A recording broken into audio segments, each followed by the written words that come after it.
মুরারইয়ের গোপালপুরে পাথর খাদানে ধস, আর এই পাথর খাদানে ধসের ফলে দুজনের ইতিমধ্যে মৃত্যু হয়েছে বলে স্থানীয় সূত্রে জানা যাচ্ছে। আহত হয়েছেন অন্তত 5 থেকে 7 জন, এমনটাই কিন্তু স্থানীয়দের দাবি। তবে মৃতের সংখ্যা বাড়তে পারে বলে আশঙ্কা প্রকাশ করছেন এলাকার বাসিন্দারা।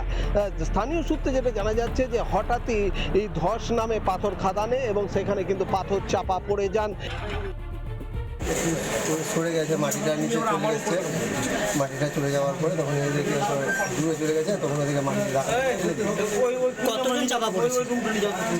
জানি না আমি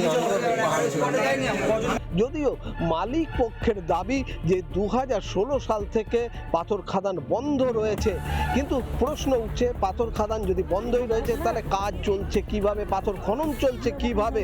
আর এই নিয়ে তোপ দেখেছে বিরোধীরা বলছে যে কোড অফ কন্ট্রাক্ট চালু হয়ে গিয়েছে নির্বাচনের, সেদিক থেকে পুলিশ স্বাধীনভাবে কাজ করুক, তদন্ত করুক, প্রয়োজনে পাথর খাদান মালিককে গ্রেপ্তার করা হোক, এমনটাই কিন্তু দাবি করছেন তারা।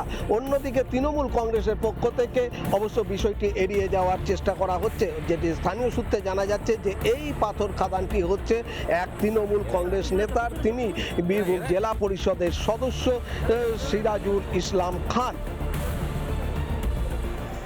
মডেল কোড অফ কন্ডাক্ট ঘোষণা হয়ে গেছে।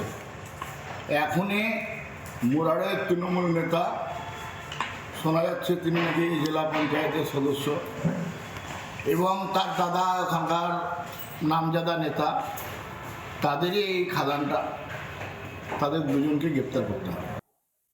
দেখুন, এই খবরটা এখন আমাদের কানে এসে পৌঁছায়নি। এটা মাইনিং এর ব্যাপার, তো কিভাবে কোথায় কি চলছে না চলছিল সেটা খোঁজ না করে বলা যাবে না।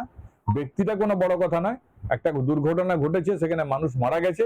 এই ঘটনা যদি সত্যি হয়ে থাকে তাহলে নিশ্চয়ই সে ব্যাপারে তদন্ত হওয়া দরকার আছে। স্বাভাবিকভাবে প্রশ্ন উঠছে তাহলে কি বেআইনি ভাবে চলছিল এই পাথর খাদান?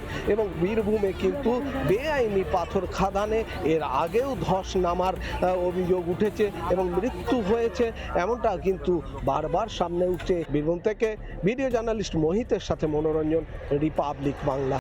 নানা ধরনের কন্টেন্ট দেখার জন্য লাইক করুন, শেয়ার করুন আমাদের ফেসবুক পেজ, সাবস্ক্রাইব করুন আমাদের ইউটিউব চ্যানেল।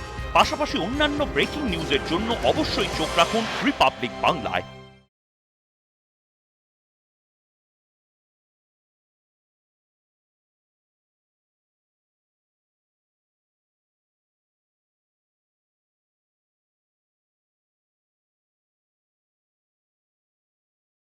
নানা ধরনের কন্টেন্ট দেখার জন্য লাইক করুন, শেয়ার করুন আমাদের ফেসবুক পেজ, সাবস্ক্রাইব করুন আমাদের ইউটিউব চ্যানেল। পাশাপাশি অন্যান্য ব্রেকিং নিউজের জন্য অবশ্যই চোখ রাখুন রিপাবলিক বাংলায়।